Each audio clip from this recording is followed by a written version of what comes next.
Hai, salam jumpa kembali dengan saya Suster Maria Rosita Radeguna Tampani Deseva dengan nomor induk mahasiswa 141181011 Program Studi Pendidikan Biologi semester 6 Universitas Katolik Widya Mandira Kupang.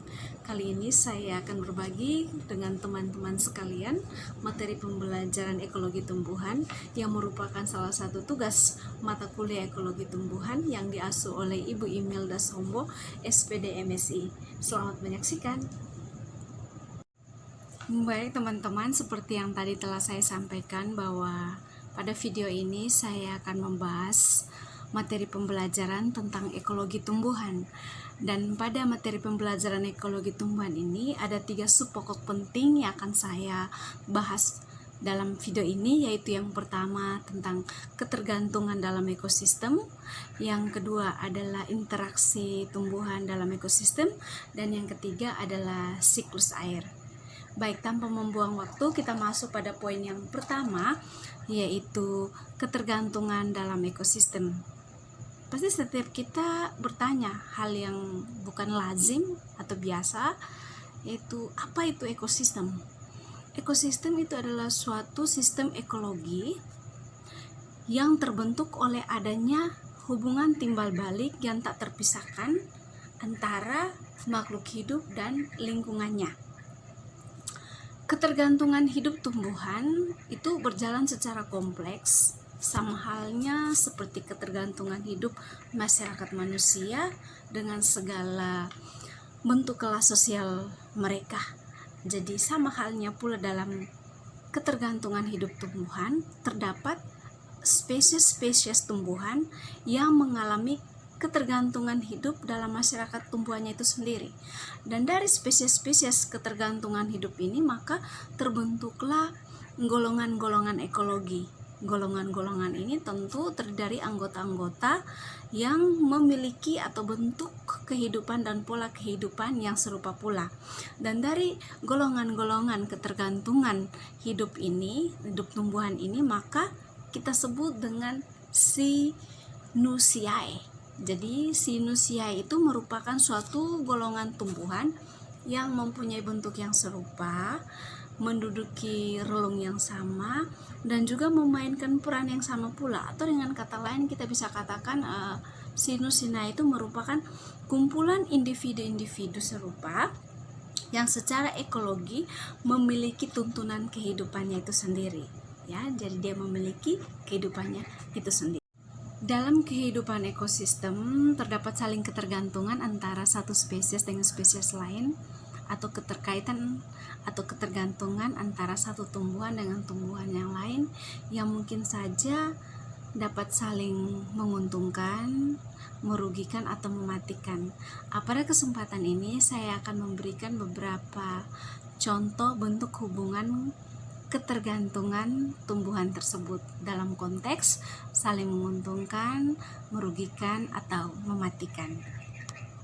Di sini saya akan memberikan 7 bentuk hubungan ketergantungan tumbuhan tersebut dalam konteks saling menguntungkan, saling merugikan atau mematikan, yaitu yang pertama epifit, yang kedua tumbuhan parasit, yang ketiga mikoriza, yang keempat nodul akar, yang kelima tumbuhan pencekik, yang keenam liana, dan yang terakhir atau yang ketujuh adalah hutan hewan atau satwa liar. Mari kita bahas yang pertama, yaitu bentuk hubungan ketergantungan tumbuhan yang pertama, yaitu epifit. Epifit merupakan tumbuhan yang menempel pada tumbuhan yang lain untuk mendapatkan sinar matahari dan air. Tetapi di sini epifit ini dia tidak mendapat bahan makanan dari tempat di mana dia menempel, tetapi dia mendapat mineral atau unsur hara dari tumbuhan yang ada di sekitarnya. Sehingga pada tumbuhan epifit ini dia dapat melakukan fotosintesis dengan pertumbuhan dirinya sendiri, sehingga dia tidak disebut dengan tumbuhan parasit. Yang kedua adalah tumbuhan parasit. Tumbuhan parasit adalah tumbuhan yang menempel pada tumbuhan lain dan mengambil makanan dari inangnya. Pada tumbuhan parasit ini digolongkan menjadi dua, yaitu yang pertama adalah tumbuhan semi parasit, yang kedua adalah tumbuhan parasit sempurna. Pada tumbuhan semi parasit itu merupakan tumbuhan yang hidup, suplai makanannya sebagian dari inangnya dan sebagian lagi dari hasil fotosintesis yang dilakukan oleh tumbuhan parasit itu sendiri. Yang kedua adalah tumbuhan parasit sempurna, yaitu tumbuhan yang hidupnya itu sepenuhnya suplai makanannya dari inangnya, bahkan terkadang dia bisa merusak inangnya dengan cara memakan jaringan dan mengeluarkan racun. Yang ketiga adalah mikoriza. Mikoriza merupakan bentuk hubungan simbiosis mutualisme antara cendawan dan perakaran tumbuhan. Simbiosis mutualisme yaitu merupakan suatu hubungan atau interaksi yang dilakukan oleh dua makhluk hidup di mana keduanya saling memberi dan saling mendapatkan keuntungan yang sama. Pada mikoriza ini digolongkan menjadi 3 bagian, yaitu yang pertama adalah ektomikoriza, yang kedua adalah endomikoriza, dan yang ketiga adalah ektendomikoriza. Yang keempat adalah nodul akar atau bintil akar, yaitu merupakan bentuk hubungan simbiosis mutualisme antara bakteri Rhizobium spp. Rhizobium spp merupakan bakteri yang memiliki kemampuan menghambat nitrogen dari udara dalam proses yang disebut dengan fiksasi biologis. Yang kelima adalah tumbuhan pencekik.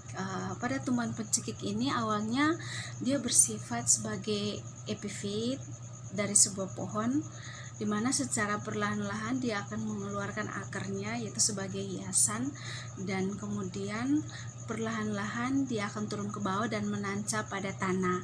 Dan ketika berada pada tanah, dia kemudian akan menghisap zat hara dan bahan organik yang ada di sekitarnya, dan kemudian dia akan secara perlahan-lahan berkembang menjadi batang yang menyatu, dan kemudian dia akan mencekik pohon induknya itu sendiri.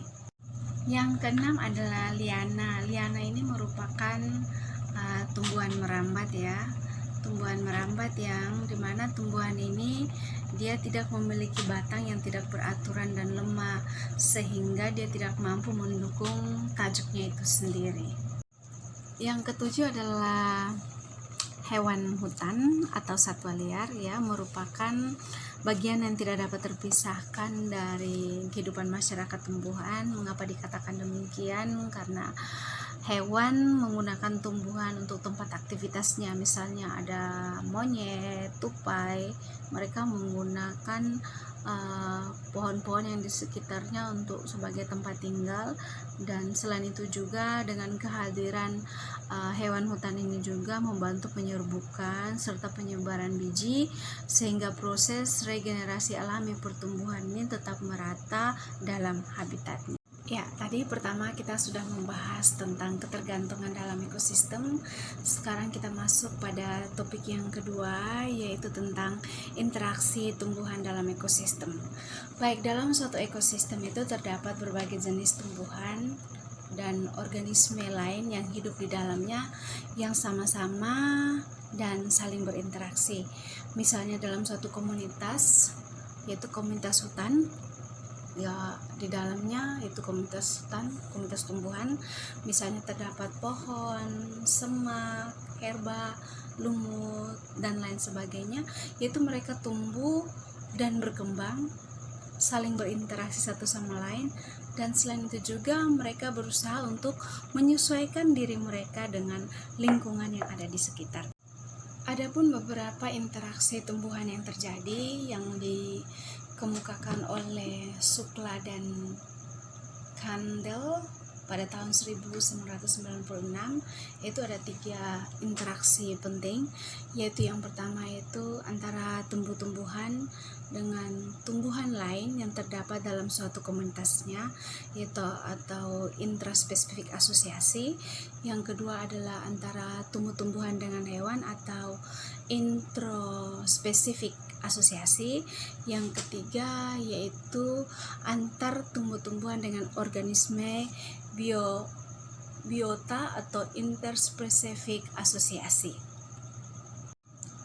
Baik, interaksi ini juga memiliki pengaruh ya. Jadi pengaruh interaksi ini juga dia bisa bersifat netral, positif, dan negatif. Baik, berikut akan saya kemukakan beberapa macam interaksi tumbuhan dengan makhluk hidup lainnya, yaitu yang pertama adalah netralisme. Ya, netralisme ini merupakan suatu interaksi yang bersifat hubungan atau asosiasi saja. Jadi dia bukan interaksi yang sebenarnya ya. Yang kedua yaitu protokooperasi. Interaksi ini merupakan interaksi dua jenis individu di mana akan mendapat keuntungan. Jadi kedua asosiasi ini istilahnya merupakan suatu keharusan yang terjadi. Contohnya lumut dan keong ya. Lumut dan keong di sini, lumut memperoleh zat hara dari keong dan sebaliknya keong juga ditumbuhi oleh lumut yang menjadi sumber pelindungnya. Yang ketiga yaitu interaksi mutualisme ya. Interaksi mutualisme ini sudah saya jelaskan di awal penjelasan saya bahwa interaksi mutualisme itu seperti memberikan keuntungan kepada masing-masing interaksi. Misalnya tadi yaitu mikoriza ya. Mikoriza itu hubungan antara jamur dengan akar tumbuhan. Yang kemudian yang keempat yaitu adalah komensalisme. Ya, komensalisme ini interaksi antara dua individu di mana memberikan keuntungan pada salah satu individu, tetapi individu di sini merupakan individu sejenis dalam suatu populasi, sementara individu yang lain tidak mendapat keuntungan apa-apa. Misalnya anggrek atau tumbuhan paku yang menempel pada tumbuhan inang. Yang berikut adalah mensalisme ya, itu merupakan interaksi persaingan dalam bentuk yang lemah, yaitu dimana hubungan yang individu yang satu dirugikan sementara individu yang satu tidak dirugikan, yaitu kita tahu contohnya seperti alelopati ya. Alelopati dimana ada tumbuhan Eucalyptus globulus ya yang mengganggu metabolisme tumbuhan yang lain. Interaksi yang berikut yaitu interaksi paratisme, yaitu interaksi di mana satu jenis organisme mengambil atau memperoleh makanan dari organisme lain ya. Misalnya pada benalu yang hidup di cabang pohon atau benalu yang hidup pada suatu tumbuhan.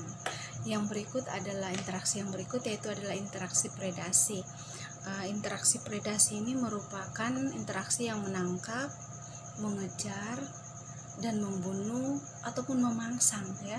Umumnya itu terjadi pada hewan, misalnya pada kantung semar ya. Kantung semar itu dimana digunakan untuk memangsa serangga. Yang berikut adalah atau yang terakhir adalah interaksi kompetensi atau persaingan, yaitu merupakan interaksi antara dua individu atau lebih, di mana individu ini mencari dan berusaha untuk mendapatkan sumber makanan. Ya, sumber makanan ini bisa saja tempat tinggal ya, sinar matahari, nutrien ya. Jadi mereka sama-sama berusaha bersaing untuk mendapatkan sumber makanan yang penting ini.